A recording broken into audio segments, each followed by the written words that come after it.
మన ప్రభువును ప్రియ రక్షకుడైన యేసుక్రీస్తు ప్రభుల వారి అతి శ్రేష్టమైన నామంలో ఈ 6వ నెల ఈ చివరి దినాన ఈ 6వ నెలలో చివరి ఆదివారపు ఆరాధనలో పాలుపంపులు పొందిన దేవుని బిడ్డలైన మీ అందరికీ హృదయపూర్వకమైన వందనాలండి.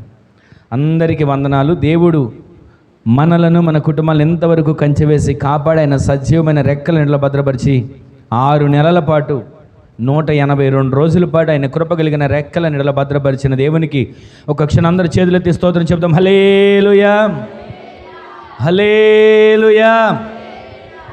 ఇది నాన్న కొద్దిసేపు దేవుని మాటలు మనం ధ్యానం చేద్దాం. దేవుని మాట జీవం కలిగిన మాట. మనుష్యుడు రొట్టె వలన కాక దేవుని నోట నుండి వచ్చే మాట వలన జీవిస్తాడు. మనం ఎంతమంది ఉన్నాం అనేదానికంటే ఉన్న మనతో దేవుడు ఆయన జీవం కలిగిన వాక్కు ద్వారా దర్శించునుగాక. ఆయన వాక్కు బయలుదేరినప్పుడే ఆ వాక్కులో ఉన్న ప్రభావం మనలను మన కుటుంబాలను తాకునుగాక.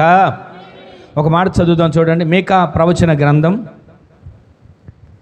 4వ అధ్యాయం 2వ వచనంలో రాయబడిన మాట 765 పేజీ నెంబర్. కాబట్టి ఆ కాలమున అన్యజనులు అనేకులు వచ్చి సియోనులో నుండి ధర్మశాస్త్రమును, యెరూషలేములో నుండి యెహోవా వాక్కును బయలు వెళ్ళెను. యాకోబు దేవుని మందిరమునకు, యెహోవా పర్వతమునకు మనము వెళ్ళుదము రండి. ఆయన తన మార్గముల విషయమై మనకు బోధించును. మనము ఆయన త్రోవలలో నడుచుకొందము అని చెప్పాను. హల్లెలూయా. అందరు కొద్దిసేపు ఆయన మాటలు మనం ధ్యానం చేద్దాం. ఇక్కడ రాబడిన మాట, చదివిన మాట ఏంటంటే, ఆ దినమున ప్రజలు గుంపులు గుంపులుగా, ప్రతి ఒక్కరంట ప్రజలు గుంపులు గుంపులుగా వచ్చి వాళ్ళందరూ ఇలా మాట్లాడుకుంటున్నారంట. ఏమని? వచ్చిన ప్రజలందరూ అక్కడి నుంచి ఒకళ్ళు, అక్కడి నుంచి ఒకళ్ళు, అక్కడి నుంచి ఒకళ్ళు వచ్చిన వాళ్ళందరూ ఎలా వస్తున్నారంటే గుంపులు గుంపులుగా వచ్చి వాళ్ళందరూ మాట్లాడుకుంటున్న మాట, యాకోబు దేవుని మందిరానికి, యాకోబు దేవుని మందిరానికి. వినండి వినండి, మనందరం వచ్చినది దేనికి? మనందరం కలిసి ప్రయాణం చేసేది ఎక్కడికి? మనందరి ఆలోచన, మనందరి ఆశ ఏది? మనందరం యాకోబు దేవుని మందిరానికి, యెహోవా పర్వతమునకు వెళ్ళుదము రండి అని వాళ్ళందరూ, ప్రజలందరూ, ఇక్కడ చదవబడిన వాక్యంలో ఉన్న ప్రజలందరూ మాట్లాడుకుంటున్నారంట. ప్రవాహము వచ్చినట్లు వస్తారు, సమూహములాగా వస్తారు, గుంపులు గుంపులుగా వస్తారు. దేవుని వాక్యంలో వీళ్ళు ఇలా వస్తారని గ్రంథస్థం చేయబడి ఉంది. అయితే ఇక్కడ మనం గమనించాల్సిన మాట ఏంటి తెలుసా? దేవుడు దేవుని మందిరాన్ని పర్వతముతో పోలుస్తున్నాడు. హల్లెలూయా.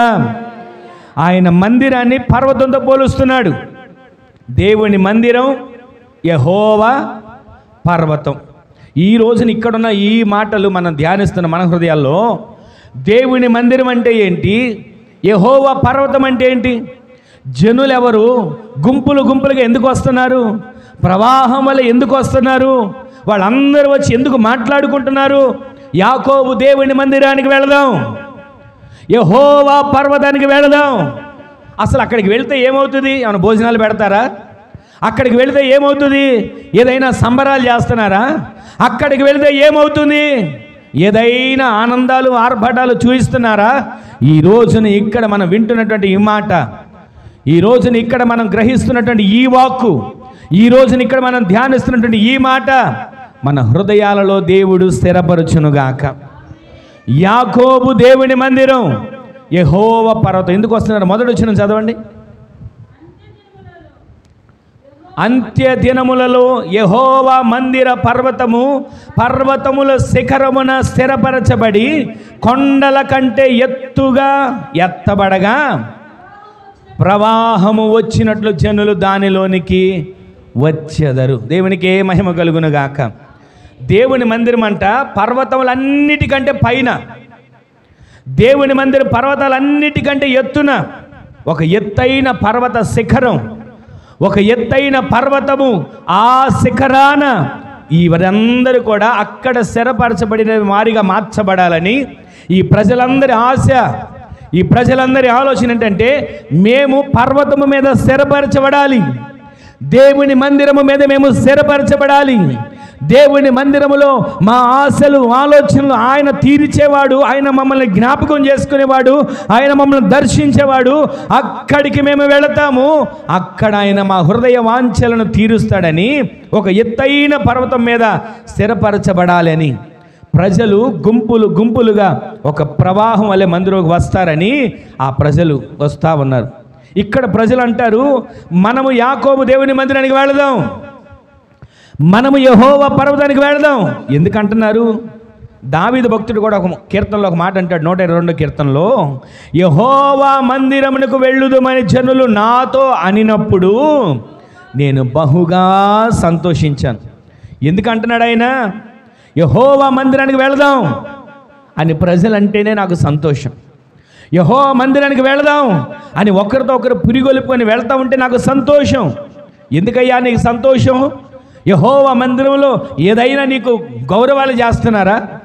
యెహోవా మందిరంలో ఏదైనా నీకు సన్మానాలు చేస్తున్నారా? యెహోవా మందిరంలో ఏదైనా నీకు సత్కారాలు చేస్తున్నారా? యెహోవా మందిరంలో ఏదైనా నిన్ను ప్రత్యేకంగా అక్కడ కూర్చోబెడుతున్నారా? ఎందుకు ఆయన మందిరానికి వెళ్ళాలని ఆనందం, ఎందుకు ఆయన మందిరానికి వెళ్ళాలని ఆ ఆరాటం అంటే మందిరపు అనుభవం మనలోనికి వచ్చి ఆ మందిరపు అనుభవంలో నుంచి పర్వతం ఎక్కేవారిగా దేవుడు మనల్ని సిద్ధపరచునుగాక. ఇక్కడ రాస్తున్నాడు దేవుడి వాక్యంలో మందిరపు అనుభవం అంటే మనం గమనించాల్సింది ఏంటంటే పర్వతాలు, కొండలు ఇవి ఎలా ఉంటాయి తెలుసా? సముద్రపు మట్టానికి మించి ఉంటాయి. సముద్రపు మట్టానికంటే ఎంతో ఎత్తుగా ఉంటాయి పర్వతాలు, కొండలు. కానీ ఇక్కడ దేవుని సన్నిధి, దేవుని మందిరం, వారు యాకోబు దేవుని మందిరానికి వెళదాం, యెహోవా పర్వతానికి వెళదాం. ఈ వారంలో మనం ధ్యానిస్తున్న ఈ మాటల్లో మనము పర్వతం ఎక్కేవారిగా మార్చబడుదుముగాక, పర్వతం ఎక్కేవారిగా దేవుడు మనల్ని స్థిరపరచునుగాక. ప్రతిరోజు దేవుని మందిరములో ఆయనను ముఖాముఖిగా దర్శించేవారిగా దేవుడు మనల్ని స్థిరపరచునుగాక. మందిరపు అనుభవం అంటే ఉన్నతమైన అనుభవంలోకి మనం రావాలి, ఉన్నతమైన అనుభవంలోకి మనం స్థిరపరచబడాలి, ఉన్నతమైన అనుభవంలోకి మనం ఎక్కాలి. ఆ ఎక్కుకుంటూ మనం వెళ్తే మందిరం గురించి ఉన్నతంగా మనం ఆలోచించాలి.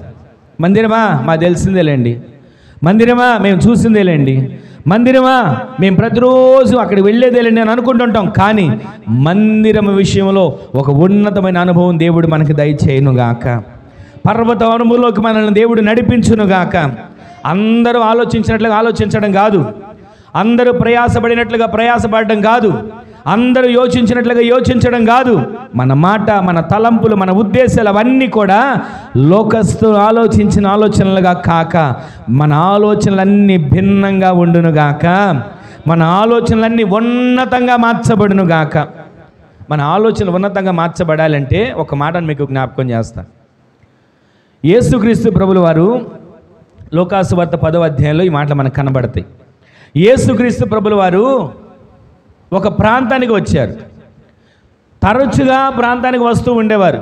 ఆ ప్రాంతం పేరు ఏంటంటే బేతనియా. బేతనియా అనే గ్రామానికి తరచుగా వచ్చినట్లుగా లేఖనాల్లో గ్రంథస్థం చేయబడి ఉంది. ఎటు వెళ్ళాలన్నా, ఎటు నుంచి రావాలన్నా, యెరూషలేము వెళ్ళాలన్నా, యెరూషలేము నుంచి వేరే ప్రాంతం వెళ్ళాలన్నా ఈ బేతనియా అనేది సెంటర్ పాయింట్గా ఉండేది. ఆ బేతనియా వచ్చి వెళుతూ ఆ బేతనియా ప్రాంతానికి వెళ్ళినప్పుడల్లా యేసుక్రీస్తు ప్రభువారు ఏం చేసేవారంటే తరచుగా ఒక కుటుంబాన్ని దగ్గరికి వెళ్ళేవారు. ఎవరా కుటుంబం అంటే లాజరు, మరియా, మార్త. వీళ్ళు ఉన్నటువంటి ఇంటికి ఎప్పుడు యేసయ్య తరచుగా వెళ్ళేవారు. ఎక్కడికి వెళ్ళాలన్నా, యెరూషలేము వెళ్ళాలన్నా లేదా ఇంకొక పట్టణం వెళ్ళాలన్నా ఈ బేతనియాకు వచ్చినప్పుడు మాత్రం వీళ్ళ ఇంటికి వెళ్లకుండా యేసుక్రీస్తు ప్రభువారు ప్రయాణం చేసేవాళ్ళు కాదు. ఆ ఇంటికి వెళ్ళి ఆయన వెళుతూ ఉండగా యేసుక్రీస్తు ప్రభుల వారికి ఒక ప్రియమైన కుటుంబంగా యేసుక్రీస్తు ప్రభుల వారు తరచుగా ఇంటికి వెళుతూ వారి కొరకు ప్రార్థన చేస్తూ, వారి ఇంట్లో కాసేపు విశ్రాంతి తీసుకుంటూ, వారి ఇంట్లో వాళ్ళు పెట్టినటువంటి ఆహారము ఏదో ఒక పానీయం తాగి వెళుతూ ఉన్నటువంటి ఆ సందర్భాల్లో ఆ కుటుంబంలో ముగ్గురున్నారు. ఎవరు? లాజరు, మరియా, మార్త, ముగ్గురున్నారు. ఎన్ని పర్యాయాలు వచ్చి ఉంటారో ఆ ఇంటికి, ఎన్ని పర్యాయాలు ఆ ఇంటిలో ఉన్న వ్యక్తుల్ని కలుసుకుని వెళ్ళి ఉంటారో, ఆ కుటుంబాన్ని ఎంత ప్రేమించి ఉంటాడో, ఆ కుటుంబం కొరకు ఎంతగా ఆయన ఆలోచించి ఉంటాడో, ఇవన్నీ మనకు తెలుస్తున్న విషయాలే. కానీ ఇక్కడ మనం ఆలోచించాల్సిన ఒక విషయం ఏంటంటే, ఆ ఇంట్లో ఉన్నటువంటి వారి వ్యక్తుల్లో ముగ్గురు ఆలోచనలు, లాజరు ఆలోచనలేమో ఒక ఉన్నతంగా ఉన్నాయి, మరియా ఆలోచనలేమో ఉన్నతంగా ఉన్నాయి. ఇంకొక వ్యక్తి ఉంది. ఎవరా వ్యక్తి? మార్త. మార్త అనేటువంటి వ్యక్తి ఆలోచనలు భిన్నంగా ఉన్నాయి. దేవుని ఆలోచనలతో ఉన్నటువంటి వ్యక్తులేమో ఉన్నతమైన పర్వతమైన శిఖరాలకు ఎక్కేవారిగా ఉన్నారు. వారి ఇద్దరి ఆలోచనలు ఒక రకంగా ఉంటే మార్తమ్మ ఆలోచనలు వేరే రకంగా ఉన్నాయి. ఈ పేరు పెట్టుకున్న వాళ్ళ గురించి నేను తప్పుగా అనడం కాదు, కానీ మార్త అనే పేరుకి అర్థం ఏంటంటే చేదు. మార్త అనే పేరుకి అర్థం చేదు. ఎందుకు? మార్త ద్వారా దేవుని నామం మహింపరచబడలేదు, మరియ ద్వారా, లాజరు ద్వారా దేవుని నామం మహింపరచబడినట్లుగా మార్త ద్వారా దేవుని నామం ఎందుకు మహింపరచబడలా? ఆయన ఎందుకని వీళ్ళ ఆలోచనలు భిన్నంగా ఉన్నట్లుగా ఆయన గ్రహించాడు అంటే, మార్త ద్వారా దేవుని నామం కనపరచబడకపోవడానికి కారణం, అన్ని పర్యాయాలు ఆయన ఇంటికి వచ్చినా, అన్ని పర్యాయాలు ఆయన ఇంటిలో వాళ్ళతో కలిసి ఉన్నా, కలిసి తిన్నా, అక్కడ ఉండి వెళ్తూ వస్తున్నా సరే, ఈమె ఆ ఇంట్లో ఆయన రావడానికి అవకాశం ఇచ్చింది. కానీ పర్వత అనుభవంలోకి మార్తమ్మ రాల. ఆయన ఇంట్లోకి వచ్చాడు, ఆమె ఆత్మీయ అభివృద్ధిని పొందలేదు. ఆయన ఇంట్లోకి వచ్చాడు, ఆమె ఆత్మీయతలో ఎదగలేదు. ఆయన ఇంట్లోకి వచ్చాడు, పర్వత అనుభవంలోకి రాలేదు.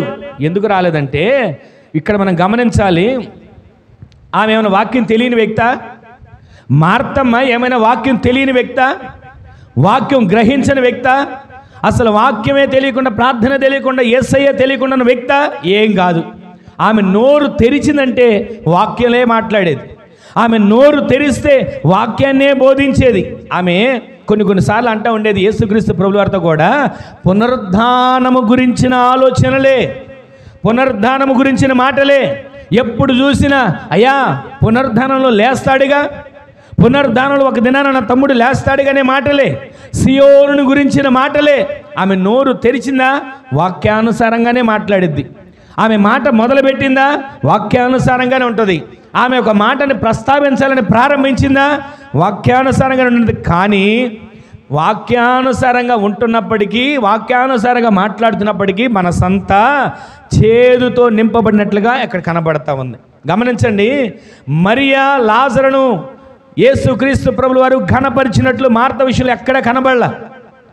మరియాను లాజరును ఆయన ఘనపరుస్తూ వచ్చాడు, కానీ మార్తని గౌరవించినట్లుగా కానీ, ఘనపరిచినట్లుగా కానీ, సత్కరించినట్లుగా కానీ, పొగిడినట్లుగా కానీ ఎక్కడ లేఖనాల్లో కనబడాల. ఎందుకంటే మనసంతా చేదుతో నిండిపోయి ఉంది. మనసంతా అదో రకమైన వేదనతో నిండిపోయి ఉంది. మనసంతా, ఆమె హృదయం అంతా గలిబిలితో నిండిపోయి ఉంది. అందుకే యేసయ్యతోనే మాట్లాడే విషయంలో ఎలా మాట్లాడుతుందో ఒకసారి ఇప్పుడు మీరు తీసుకుంటే లూకాసు వార్త 10వ అధ్యాయం 40వ వచనంలో మాట చూడండి.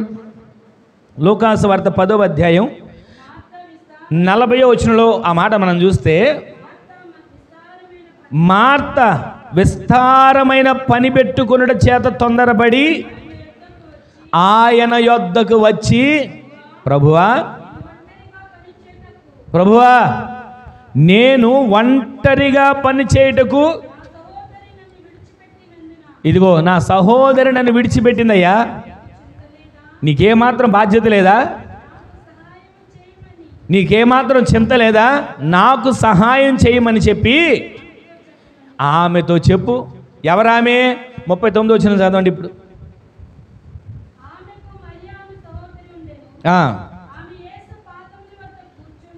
యేసు పాదాల యొద్ద మరియ కూర్చొని ఉంది. దేవునికే మహిమ కలుగును గాక. ఇక్కడ మనం భిన్నమైనటువంటి విషయాలు, అసలు మరియను లాజరును దేవుడు కనపరుస్తున్నాడు, పర్వతం ఎక్కుతున్నారు, ఆత్మీయ అనుభవంలో వృద్ధి చెందుతున్నారు, ఆత్మీయ అనుభవంలో ఒక ఉన్నతమైన స్థితి కావాలని ఆశపడుతున్నారు. మందిరం అంటే ఒక ఉన్నతమైన అనుభవం, ప్రార్థన అంటే ఒక ఉన్నతమైన అనుభవం, దేవుని సన్నిధి అంటే ఒక ఉన్నతమైన అనుభవం. ఇక్కడ మనం గమనిస్తున్నాం కదా, ఆమె యేసుక్రీస్తుతో ఆయనతో ఒక వ్యక్తి మీద ఫిర్యాదు చేస్తుంది. మార్తా అనే వ్యక్తికి ఆ పేరుకి అర్థం ఏంటంటే చేదు, హృదయం అంతా చేదు, మనసంతా చేదు, ఆలోచనలంతా చేదు. ఎప్పుడు చూసినా సరే ఒకరి మీద చెప్పడమే ఆమె పని. ఆమె యేసుక్రీస్తు ప్రభుల వారితో మాట్లాడుతుంటుంది, అయ్యా ఇదిగో నేనేమో ఇంటి పని పెట్టుకున్నానా, ఇంటి పని నేను ఒక్కదాన్నే చేస్తున్నానా? ఎందుకు చేస్తున్నా? ఎవరి కోసం చేస్తున్నా? యేసుక్రీస్తు ప్రభుల వారికి నువ్వు వస్తున్నావనే కదా, నీ శిష్యులు వస్తున్నారనే కదా, మీ అందరికీ ఇంత భోజనం పెట్టాలనే కదా ఇంత ప్రయాసపడుతున్నా. పొలాలు ఏరుకొచ్చా, పొయ్యి ఎలిగిచ్చా, దాని మీద పెనమ పెట్టా, అన్ని పిండంతా పిసికి రొట్టెలు చేయడానికి అన్ని సిద్ధపరిచానే. ఇంత నేను సిద్ధపరచుకొని ఇంత ప్రయాసపడతా ఉంటుంటే ఇదిగో నీ పాదాల దగ్గర కూర్చుంది మరియా, ఆమెకు ఒక మాట చెప్పు, నీ పాదాల దగ్గర కూర్చోదు మరియా, ఆమెను పంపించు. నేను ఒంటరిగా ఉన్నాను, నీకు చింత లేదా? నేను ఒక్కదాన్నే కష్టపడుతున్నా, నీకు చింత లేదా?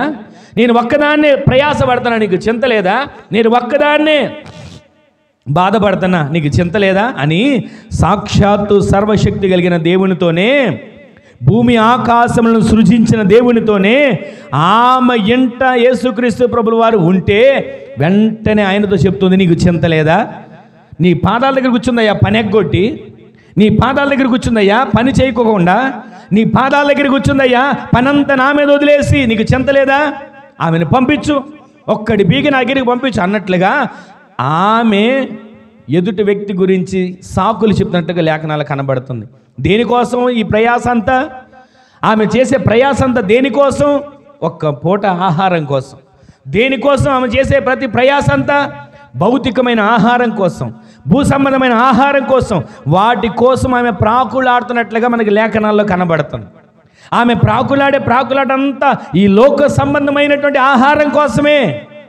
కానీ పర్వతపు అనుభవంలోకి రావట్లా, పర్వతపు అనుభవంలోకి ఎక్కట్లా. ఈ రోజున మనందరం పర్వతపు అనుభవంలోకి రావాలి. ఆమెను చెప్పండి. మనందరము పర్వతపు అనుభవంలోకి వచ్చుదుముగాక. ఇక్కడ మార్త విస్తారమైన పని పెట్టుకుందండి, భోజనాల పని, విస్తారమైన పని పెట్టుకుంది, ఆహారం పని. అంటే ఆహారం పని తప్పని, భోజనాల పని తప్పని నేను అనట్లా, కానీ వాటికంటే విలువైనది దేవుని వాక్యం. ఆమెను చెప్పండి. మరియ ఎక్కడ కూర్చుందో తెలుసా? 39వ వచనంలో మనం చదువుతున్నాం, యేసయ్య పాదాల దగ్గర మరియ కూర్చొని ఆయన మాటలను వింటా కూర్చుంది. ఈ రోజున దేవుని మాటలు వినే మనం, దేవుని మాటలు ధ్యానించే మనం, దేవుని వాక్యానుసారంగా బ్రతుకుతున్న మనం ఈ లోకంలో ఉన్నవారన్నిటికంటే కూడా మనలో ఉన్నవాడు గొప్పవాడని ఆయనకు మనము ప్రథమ స్థానము, మొదటి స్థానం ఇచ్చి ఆయన సన్నిధిలో మనము కూర్చుంటే ఉన్నతమైన వ్యక్తులుగా దేవుడు మనల్ని తీర్చిదిద్దునుగాక. పర్వతము మీదకి మనం ఎక్కేటట్లు దేవుడు మనల్ని స్థిరపరచునుగాక. మన ఉద్దేశాలు, మన ఆలోచనలు, మన సంకల్పాలు అన్నీ ఉన్నతముగా ఉండేటట్లు దేవుడి కార్యాలు జరిగించునుగాక. మార్త ఉద్దేశం ఎంతసేపు ఏంటంటే తోటి వాళ్ళని బాధ పెట్టడం, తోటి వాళ్ళను, కుటుంబ సభ్యులను, కుటుంబంలో ఉన్నవారిని కష్టపెట్టడం, అనవసరమైన మాటలు చెప్పడం, ఇబ్బందికరమైన మాటలు చెప్పడం, లేనిపోయిన మాటలు చెప్పడం, ఒకరికొకరికి మాటలు కలవకుండా, ఒకరికొకరికి నెమ్మది లేకుండా, ఒకరికొకరికి ఏ రకమైనటువంటి విభేదాలు కలుగు చేసేటట్లుగా కార్యాలు చేస్తున్న మార్త ఆలోచనలను బట్టి ఈ మార్త పర్వతపు అనుభవంలోకి రాలేని దానిగా ఉంది. వాక్యం తెలీదా? తెలుసు. ప్రార్థన తెలీదా? తెలుసు. యేసయ్య తెలీదా? తెలుసు. ఎన్ని తెలిసినప్పటికీ కూడా పర్వతపు అనుభవంలోకి రాకపోతే, పర్వతపు అనుభవంలోకి మనం ఎక్కకపోతే, పర్వతపు అనుభవంలోకి మనం నిలబడకపోతే చేసిన భక్తి అంతా ఏమైపోతుంది?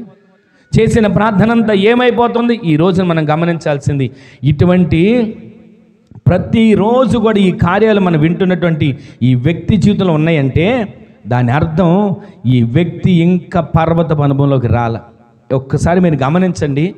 ఒకరి మీద ఒకరికి చెప్పుకునే ఆలోచనలు కానీ, ఒకరి మీద ఒకరికి ద్వేషాలు కలిగించే మనసు కానీ ఒకవేళ ఎవరిలోనైనా ఉందని మన కన్నుల ముందు కనబడుతుంది, అలాంటి విషయాలు మన కన్నుల ముందు ఉన్నాయని అంటేనే మనం ఆలోచించాలి వీళ్ళు పర్వతపు అనుభవంలోకి రానివారు అని. పర్వతపు అనుభవంలోకి వచ్చిన వారు ఎలా ఉంటారో తెలుసా? వాక్యాన్ని ధ్యానిస్తారు. పర్వతపు అనుభవంలోకి వచ్చిన వారు ఎలా ఉంటారో తెలుసా?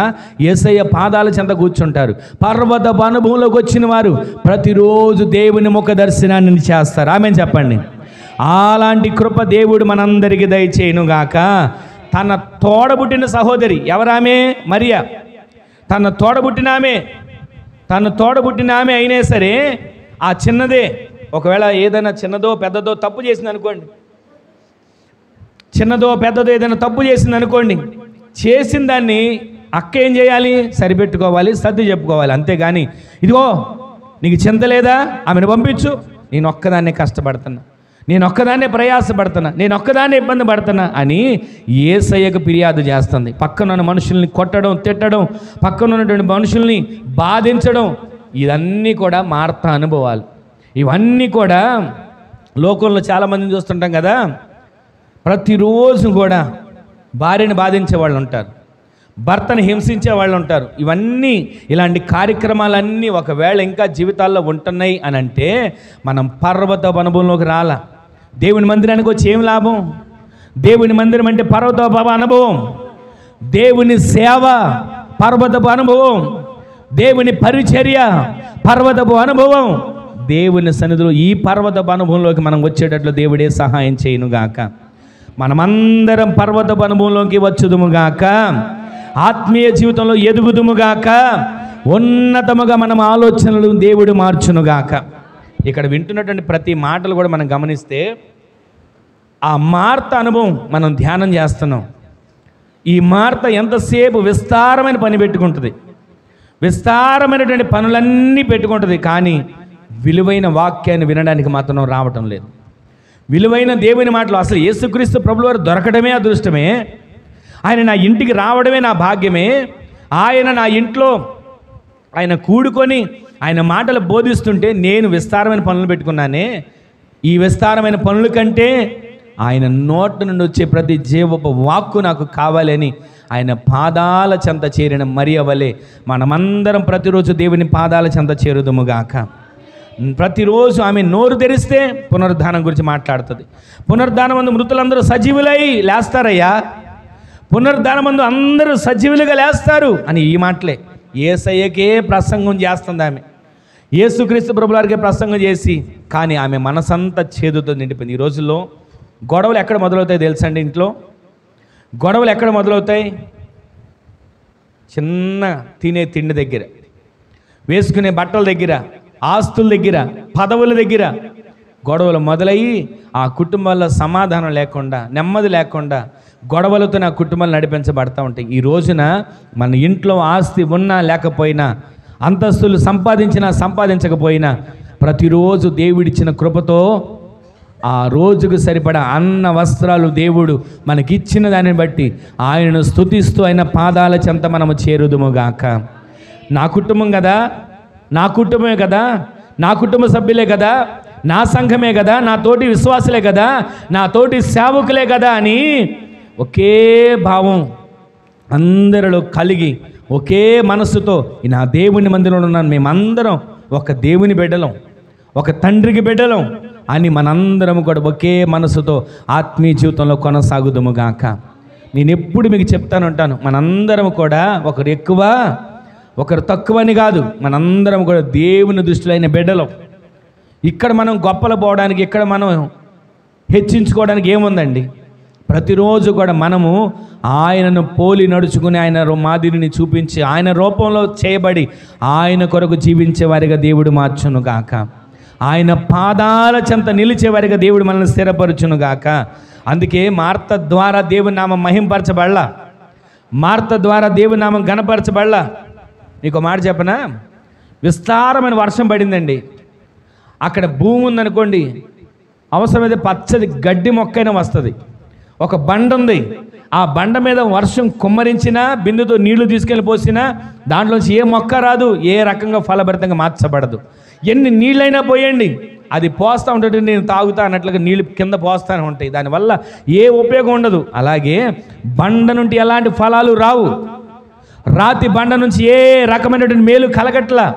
విస్తారమైన వాక్యం కొమ్మరించబడినా, విస్తారమైన వర్షం కొమ్మరించబడినా, విస్తారమైన దీవెనలు కుమ్మరించబడినా, విస్తారమైనటువంటి ఆశీర్వాదాలు కుమ్మరించబడుతున్నా ఆ బండలో నుంచి ఏ రకమైన ఫలాలు రావట్లా. మార్త అనుభవంలో, చేదు అనుభవంలో ఎంతగా వాక్యాలు తెలిసినా, ఎంతగా యేసయ్య తెలిసినా, ఎంతగా ప్రార్థన తెలిసినా, ఎంతగా నేను భక్తుపరురాలు, నేను అందరికి భోజనం పెడతాను ఆమె అనుకుంటూ ఉన్నా, యేసయ్య ఎక్కడ కూడా మార్తను ఘనపరిచినట్లుగా లేఖనాల్లో కనబడట్లా. మరియా దేవుని పాదాల చెంత కూర్చొని ఉంది. లాజరు ఒకప్పుడు యేసయ్య వచ్చినప్పుడు ఇటు వస్తుంటే అటు వెళ్ళేవాడేమో, కానీ సమాధిలో నుంచి యేసయ్య లాజరు బయటికి రా అని పిలిచిన దగ్గర నుంచి యేసయ్యని విడిచిపెట్టుకోకుండా ఆయన ఎక్కడ కూర్చుంటే అక్కడ, ఆయన ఏది చెప్తే అది వింటూ, ఆయన ఏది చెప్తే అది చేస్తూ లాజరు ఆయన దృష్టికి అంగీకారంగా బ్రతకడం మొదలుపెట్టాడు.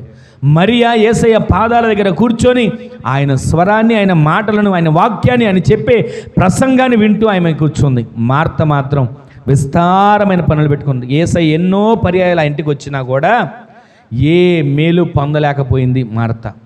ఎన్నో పర్యాయాలు ఆయన యేసయ్య ఇంటికి వచ్చినప్పటికీ కూడా మనం కూడా ఎన్నోసార్లు ఎన్నో ప్రార్థనలు చేసుకుంటుంటాం కదా. ఎన్ని ప్రార్థనలు చేసుకున్నా కొన్ని ప్రార్థనలకు జవాబు రావట్లా. ఎన్ని ప్రార్థనలు చేసుకున్నా పోరాటాలే వస్తున్నాయి.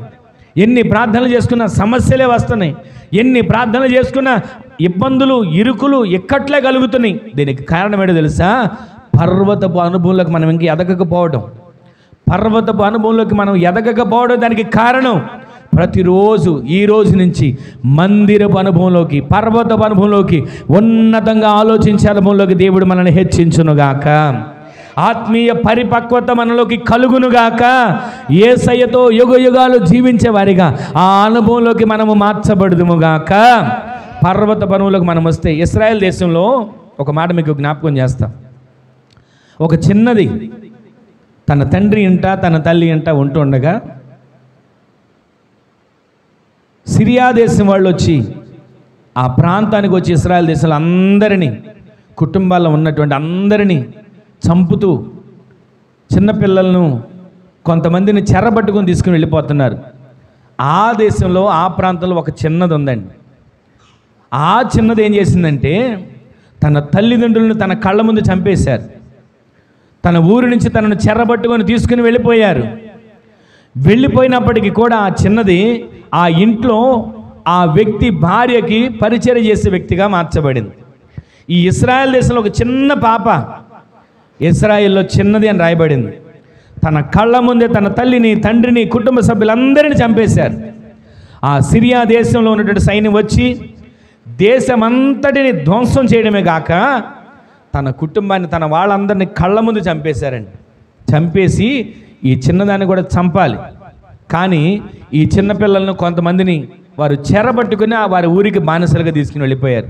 తీసుకుని వెళ్ళి తన ఇంట్లో తనకు కలిగిన ఉన్నటువంటి భార్యకి ఇక్కడ పరిచర్య చేయమని చెప్పి అప్పగించారు. అక్కడ ఉన్నటువంటి ఆ చిన్నది చేసిన పని ఏంటో తెలుసా? తీసుకెళ్ళి సిరియా దేశంలో పడేస్తే, తీసుకెళ్ళి ఆ సిరియా సైన్యాధిపతి అయిన నయమాను భార్యకి పరిచర్య చేయడానికి పెడితే ఆ చిన్నది ఆ ఇంట్లో పరిచర్య చేస్తుంది. దేవునికే మహిమ కలుగునుగాక. ఈ మాట నేను ఎందుకు మీకు జ్ఞాపకం చేస్తున్నానంటే, అసలు ఈ చిన్నది తన తల్లిదండ్రులను చంపిన ఆ వ్యక్తిని, తన తల్లిదండ్రులని, కుటుంబాన్ని, వారి ఊరిని, వారి ఇంటిని అన్ని ధ్వంసం చేసిన ఆ వ్యక్తిని, ఆ నయమాన్ అనే వ్యక్తిని ఏం చేయాలి? నా కుటుంబాన్ని నాశనం చేశాడు కదా, నా తల్లిదండ్రులు చంపాడు కదా, నా ఊరిని అంతా ధ్వంసం చేసేసాడు కదా, నా రక్త సంబంధికుల్ని, నా తోబుట్టు వాళ్ళు అందరినీ కూడా చెరబట్టుకుని తీసుకుని వచ్చాడు కదా, ఇతన్ని నేను ఎలాగైనా నాశనం చేయాలని అనుకోవాలి. ఈ వ్యక్తికి ఎలాగైనా నేను నాశనం చేయాలని కోరుకోవాలి. కానీ ఆ చిన్నది ఏం చేసింది తెలుసా? మామూలుగా అయితే ఇలాంటి ఘోరం ఎక్కడైనా జరిగితే ఏం చేస్తారంటే బానిసలుగా ఇంట్లో పెడితే ఎక్కడ విషం దొరుకుద్దా అని వెతికి వాళ్ళు తినే అన్నంలో అవసరమైతే విషయం కలిపి చంపేయచ్చు. కానీ ఈ చిన్నది అలా చేయలే. ఆ చిన్నది ఏం చేసిందంటే ఆ పట్టుకొని వచ్చినటువంటి వ్యక్తిని ప్రతిరోజు గమనించేది. తనను చెరగా తీసుకొచ్చిన ఆ వ్యక్తిని ప్రతిరోజు ఆరాగా చూసేది. ఏంటి వ్యక్తి? పైకి చూస్తేనేమో గంభీరంగా కనబడుతున్నాడు, ముఖమంతా చూస్తే కళకళలాడుతున్నట్లుగానే ఉంది, చొక్కా విప్పి దేహమంతా చూస్తేనేమో ఒళ్ళంతా కుష్టు వ్యాధితో బాధపడుతున్నాడా? అతని దేహమంతా ఆ కుష్టు వ్యాధి వాసన, ఆ దేహమంతా చనిపోయిన వ్యక్తి దగ్గరికి వస్తున్న వాసన, పైకి రాజులాగా సైన్యాధిపతిలాగా తిరుగుతున్నాడు, అధికారం ఉంది, దేశాల మీదకి వెళ్తున్నాడు, స్వతంత్రిస్తున్నాడు, ఆ దేశాలన్నిటినీ చెరబట్టుకుని తీసుకొస్తున్నాడు, చంపుతున్నాడు. కానీ ఇంట్లో అతనికేమో కుష్టు వ్యాధి. ఈ వ్యాధి ఉన్నటువంటి వ్యక్తికి ఏం చేయాలి? ఈ వ్యాధి ఉన్న వ్యక్తిని ఇలాగే నాశనం అయిపోవాలని అనుకోవాలి. కానీ ఆ బిడ్డ అలా అనుకోలేదు. అలా అనుకోకుండా ఆ బిడ్డ ఏం చేసిందంటే, ఆమె వెంటనే ఇన్ని కార్యాలు చేసిన ఆ వ్యక్తిని, ఆ నయమాను దేహమంతా కుష్టు, ఉన్నతంగా ఆలోచించింది ఈ వ్యక్తి. ఇతనికి ఇలాగ జరగాలని అనుకోలే. ఎవ్వరు ఏ విధమైనటువంటి ఎన్ని కష్టాలు పెట్టినా, ఆ ఇంట్లోకి తీసుకొచ్చి బానిసగా పెట్టినా, ఒక్కసారి మీరు ఆలోచించండి, తల్లిదండ్రులు దూరం అయిపోయారు, అసలు నాన్న వాళ్ళే తెలియట్లేదు, బానిసగా ఉంది, స్వతంత్రం లేదు, బానిసగా ఉంది, సొంతంగా ఆలోచించి ఏ పని చేయడానికి లేదు. కానీ ఆ ఇంట్లో ఉన్న వ్యక్తి వాళ్ళ మీద పగ తీర్చుకోవాలా, వాళ్ళకి ప్రేమ చూపించి న్యాయం చేయాలా? ఆ వ్యక్తికి ఆ రోగం ఉంది, ఒళ్ళంతా, పగ తీర్చుకోవాలా, అతనికి ఏదైనా మేలు చేయాలా? వాస్తవానికి అయితే పగ తీర్చుకునే మనస్సు ఉంటుంది. కానీ ఈమెం చేసిందో తెలుసా? ఉన్నతంగా ఆలోచించింది. వయసు చిన్నదే కావచ్చు, ఆమె వయసు చిన్నదే కావచ్చు, కానీ ఆలోచన గొప్పగా ఆలోచించింది. దేవునికే మహిమ కలుగును గాక. ఏం ఆలోచించింది? ఒకసారి ఆ మాట తీస్తే చూడండి. ఇశ్రాయేలు చిన్నది ఆలోచించి చెబుతుందండి మాట, ఉన్నతంగా ఆలోచించి చెప్తుంది మాట. రాజుల 2వ గ్రంథం 5వ అధ్యాయం 3వ వచనంలో మాట చదువుతున్నారు, వినండి. షోమ్రోనులో ఒక ప్రవక్త ఉన్నాడు, షోమ్రోనులో ఒక యాజకుడు ఉన్నాడు, షోమ్రోనులో ఒక సేవకుడు ఉన్నాడు. అక్కడికి నా యజమానుడు వెళ్ళడం మంచిది. హల్లెలూయా. ఇశ్రాయేలు చిన్నది ఆలోచించింది, తన యజమానురాలికి చెప్పింది, షోమ్రోను పట్టణంలో ఒక దైవజనుడు ఉన్నాడు, ఇశ్రాయేలు దేశానికి వెళితే మన యజమానుడు స్వస్థత పొందుతాడు, ఇశ్రాయేలు దేశానికి వెళితే మన యజమానుడు బాగుపడతాడమ్మా. వాస్తవానికి ఏం చెప్పాలి? ఇదిగో యుద్ధానికి వెళితే ఆ యుద్ధంలో ఇతను ముందుండి చనిపోవాలని అనుకోవాలి. నన్ను చెరబట్టుకుని తీసుకొచ్చాడు, ఎక్కడికైనా వెళ్ళినప్పుడు ఎవరో ఒకరి ద్వారా ఇతను హతం అవ్వాలనుకోవాలి. కానీ ఉన్నతంగా ఆలోచించిన వ్యక్తి, వయసు చిన్నదే, ఆమెకున్నటువంటి ఆలోచన మాత్రం గొప్పగా ఉంది. ఈ రోజున మన ఆలోచనలు ఉన్నతంగా ఉండాలి, మన ఉద్దేశాలు ఉన్నతంగా ఉండాలి, మన ప్రణాళికలు ఉన్నతంగా ఉండాలి. మనకు దేవుడిచ్చినటువంటి ప్రతి ఆలోచనలు ఉన్నతంగా దేవుడు మార్చునుగాక. ఇశ్రాయేలు చిన్నది ఆలోచించింది. షోమ్రోను పట్టణంలోకి యాజకుడు ఉన్నాడు. అమ్మా, యజమానురాలతో చెప్తుంది, ఆ నయమాను దేహమంతా కుష్టు, దేహమంతా ఆ వ్యాధి చేత, ఆ కుష్టు చేత కుళ్ళు వాసన వస్తుంది. అంత భయంకరమైన పరిస్థితుల్లో అతని దేహమంతా కురుపులు, రక్తం, చీము ఇవన్నీ కారుతూ దేహమంతా కుళ్ళిపోయి బతికున్న మనిషి దగ్గర చచ్చిన వాసన వస్తుంది. దానిని చూసి ఆమె ఏం చేయాలంటే, వీడికి గతి ఇలాగే ఉండాలి, వీడి పరిస్థితి ఇలాగే ఉండాలి, వీడి జీవితం ఇలాగే ముగిసిపోవాలని అనుకోవాలి. కానీ ఏమంటుంది? అమ్మా, షోమ్రోను పట్టణంలో ఒక యాజకుడు ఉన్నాడు, షోమ్రోను పట్టణంలో ఒక ప్రవక్త ఉన్నాడు, ఆయన దగ్గరికి మన యజమాని వెళితే బాగుపడతాడు. దేవునికే మహిమ కలుగును గాక. ఈ రోజున కుటుంబాలు ఎలా ఉన్నాయో తెలుసండి.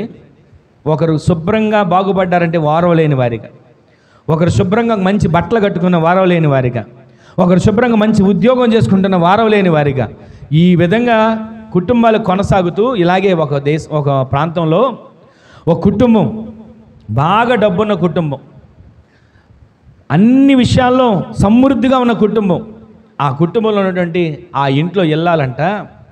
ఒక రోజున నడి వీధిలో వస్త్రాలు లేకుండా, నగ్నముగా, మతి స్థిమితం లేకోకుండా నడుచుకుంటూ వెళ్తుందంట. పిచ్చి దానిలాగా అరుచుకుంటూ వెళ్తుంది. ఆ తెలిసిన వాళ్ళు అడిగారు, ఇదేంటి వీళ్ళు ఒకప్పుడు బాగానే ఉన్నారు కదా, ఇప్పుడు ఏమైంది, ఎందుకని ఆమె అలా వెళ్తుంది అని అడుగుతుంటే, అయ్యా, వాళ్ళ కుటుంబంలో అన్నదమ్ముల మధ్యలో ఏదో గొడవ వచ్చింది, వాళ్ళ కుటుంబంలో వాళ్ళ రక్త సంబంధికుల మధ్యలో ఏదో గొడవ వచ్చింది, గొడవ వచ్చి వాళ్ళు నన్ను ఇలా అంటారా, నాకు ఇలా చేస్తారా, లేదా వాళ్ళు నాకంటే ఇంత ఉన్నతంగా ఉంటారా అని ఆలోచించి వాళ్ళకి లోకంలో ఏదో చేస్తారంటారు కదా, అలాంటిది చేసేశారు. ఆ విధంగా చేయడం వల్ల మతి స్థిమితం లేకుండా పోయింది. ఒకప్పుడు గౌరవంగా బ్రతికిన వాళ్ళే, ఒకప్పుడు సమృద్ధిగా ఉన్నవాళ్లే, ఒకప్పుడు అన్ని విషయాల్లో సంతోషంగా జీవించిన వాళ్ళే ఒకప్పుడు ఒకరికి పెట్టిన వాళ్ళే, కుటుంబంతో కలిసి ఉన్న వాళ్ళే. ఈ రోజున ఆ కుటుంబంలో వీళ్ళకి ఏది చేస్తే వాళ్ళు ఉన్నతమైన స్థితిని కోల్పోతారు, ఏది చేస్తే వాళ్ళ జీవితం పతనమైపోద్ది అని ఎదుటి వాళ్ళు కుటుంబస్తులే ఆలోచించి వాళ్ళకి మేలు చేయకపోయినా పర్లేదండి, ఒకరికి మేలు చేయకపోయినా పర్వాలా, కానీ ఒకరికి కీడు చేసే వారికి ఎవరు ఉండకూడదు.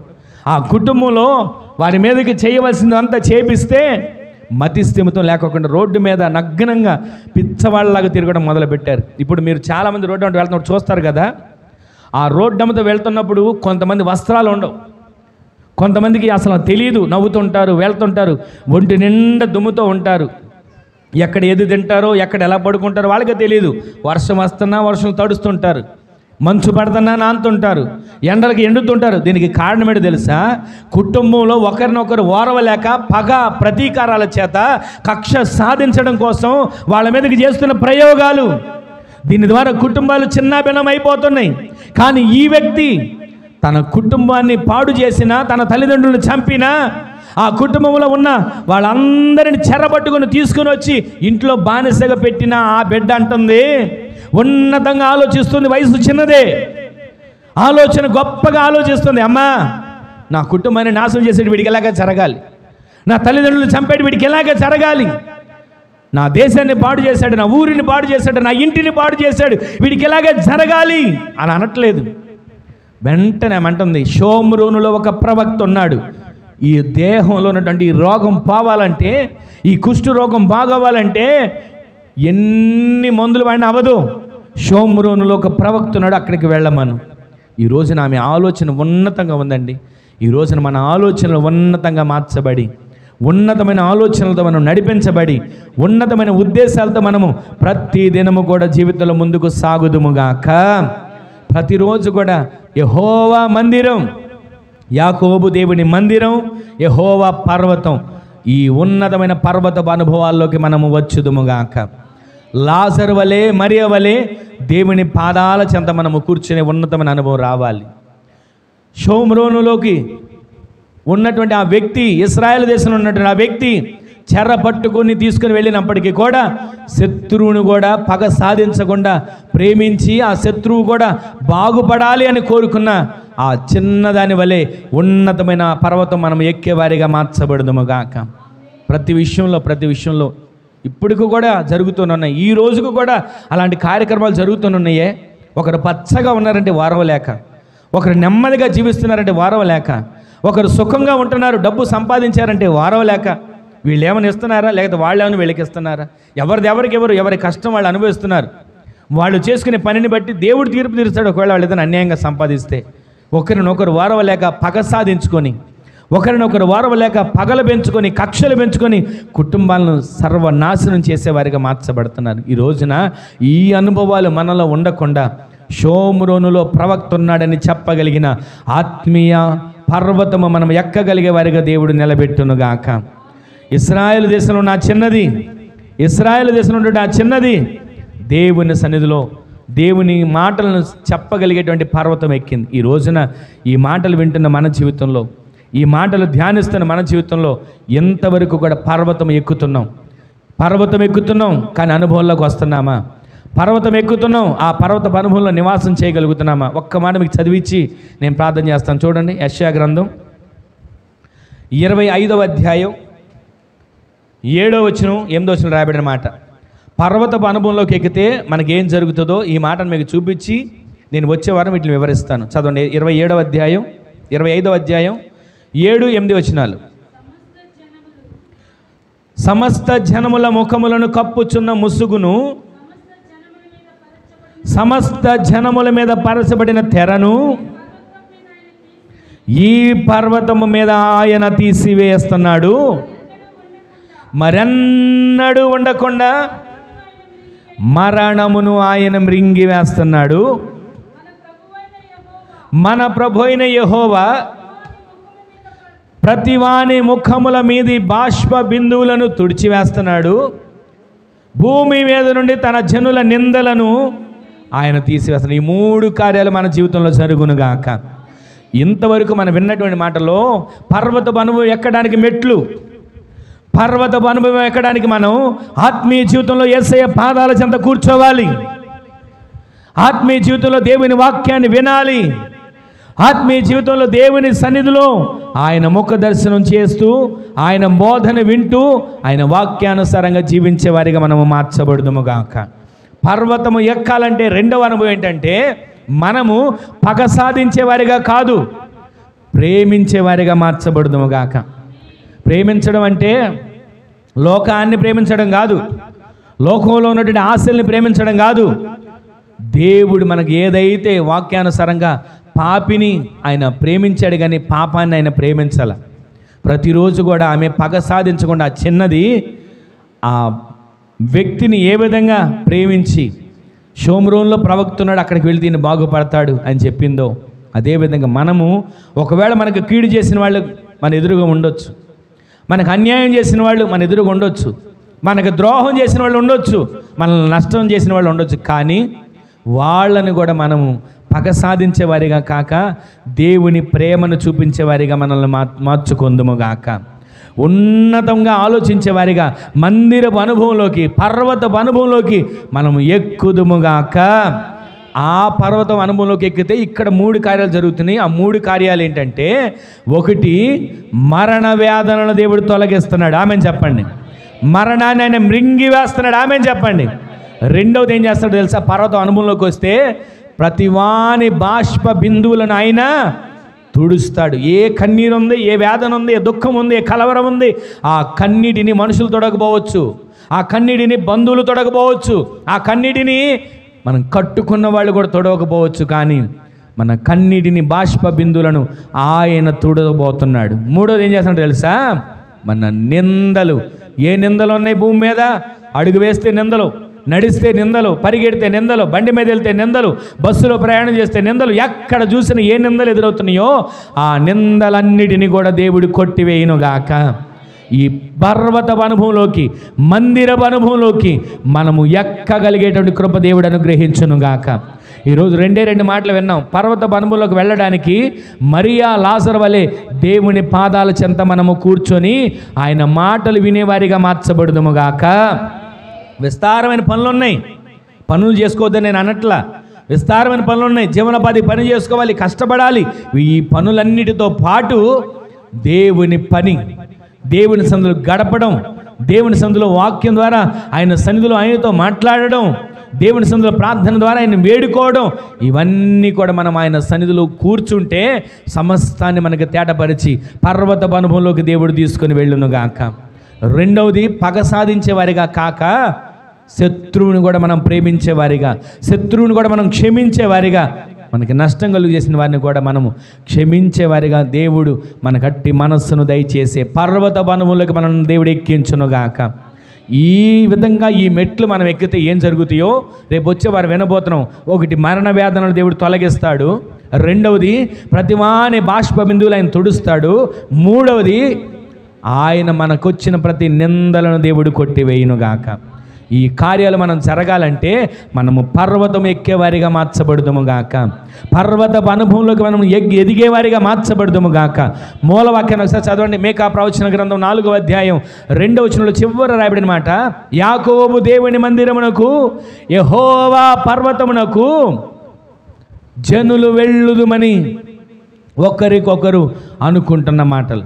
ఒకసారి చూడండి. మీకా ప్రవచన గ్రంథం, యాకోబు దేవుని మందిరమునకు, యెహోవా పర్వతమునకు మనము వెళ్ళుదము రండి, మనము వెళ్ళుదము రండి, మనము వెళ్ళుదము రండి. వెళితే ఆయన ఏం చేస్తాడు? పర్వతం ఎక్కితే ఆయన ఏం చేస్తాడు? పర్వతం మీదకి మనము నిత్యము కూడా అడుగులు పెడితే ఆయన ఏం చేస్తాడు తెలుసా?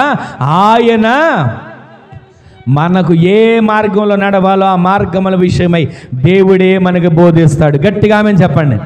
ఈ రోజున మందిరపు అనుభవంలోకి మనం వెళితే, పర్వతపు అనుభవంలోకి మనం ఎక్కితే ఆయన మార్గాల విషయం మనకు బోధిస్తాడు. ఏ మార్గం?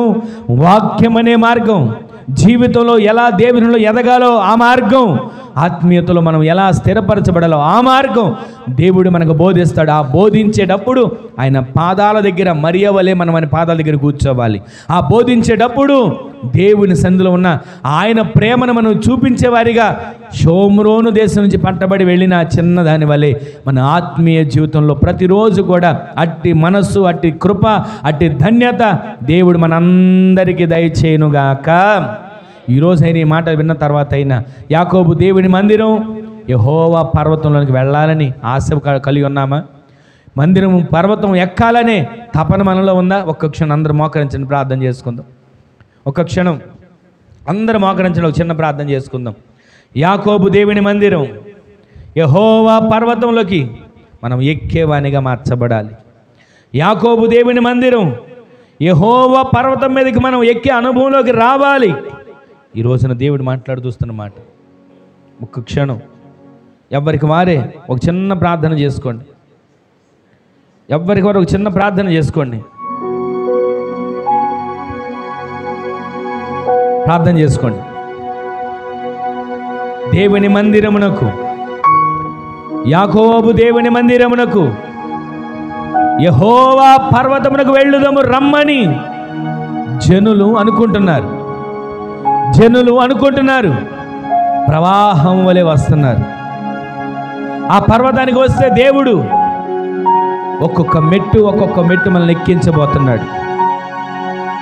ఆ ఎక్కుతున్న మెట్లో మరియ వలె ఆయన పాదాల చెంత మనం కూర్చోగలుగుతున్నామా? ఆ ఎక్కుతున్న మెట్టులో ఇశ్రాయేలు దేశం నుంచి చెరపట్టబడి వెళ్ళిన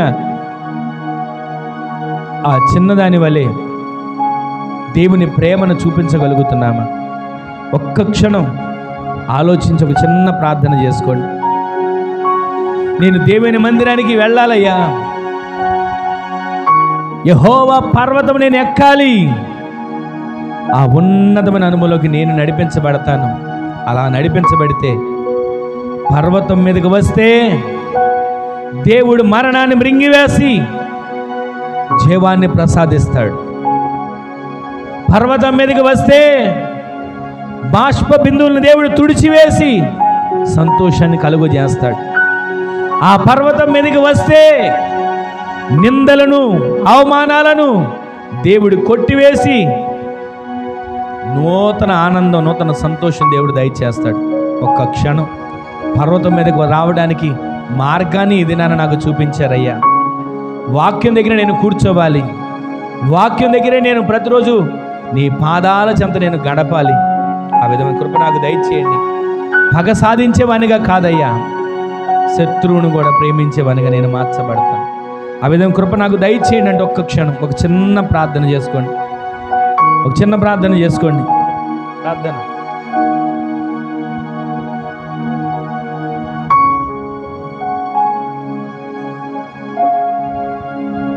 ప్రేమగల తండ్రి, పరిశుద్ధుడా, జీవాధిపతి, గొప్ప దేవుడా, ఘనుడా, శ్రేష్ఠుడా, ఘనమైన, శ్రేష్టమైన, పరిశుద్ధమైన, ఉన్నతమైన నామంలో లెక్కలేనన్ని వేల కొలదిగా, కోట్ల కొలదిగా స్తుతులు, స్తోత్రాలు సమర్పించుకుంటున్నాం తండ్రి. ఈ దినాన మేము యాకోబు మందిరానికి రావాలని, యెహోవా పర్వతమును ఎక్కాలని మీరు మాట్లాడుతూ వచ్చిన ప్రతి మాట కొరకు మీకు వందనాలయ్యా. ఆ యాకోబు దేవుని మందిరానికి వస్తే యెహోవా పర్వతాన్ని మేము ఎక్కాలనుకుంటే నీ పాదాల చెంత మేము కూర్చునేవారిగా, నీ మాటలను మేము వినేవారిగా మేము మార్చబడాలని, విస్తారమైన పనులు పెట్టుకున్న మార్త వలె కాక నీ వాక్యాన్ని వినడానికి కూర్చున్న మరియ వలె మేము మార్చబడినట్లుగా కృప దయచేయండి. నీ జీవపు వాక్కులను మేము వినడానికి ప్రతిరోజు మాకు కృపనివ్వండి. అదేవిధంగా ఆ పర్వతానికి మేము ఎక్కడానికి ఇశ్రాయేలు దేశం నుంచి చెరగోని తీసుకుని వెళ్ళబడిన చిన్నది పలుకుతున్నట్లుగా షోమ్రోనులో ప్రవక్తున్నాడు. యజమానుడి దేహం స్వస్థపరచబడాలంటే ఆ ప్రవక్త ప్రార్థన చేస్తాడు. ఆ ప్రవక్త ఒక మాటను విడుదల చేస్తాడని శత్రువును కూడా పగ సాధించకుండా వారికి సహాయం చేసే వ్యక్తిగా ఉన్న ఆ చిన్నదాని వల్లే మేము మార్చబడడానికి సహాయం చేయండి. ఈ విధంగా మేము పర్వతానికి ఎక్కితే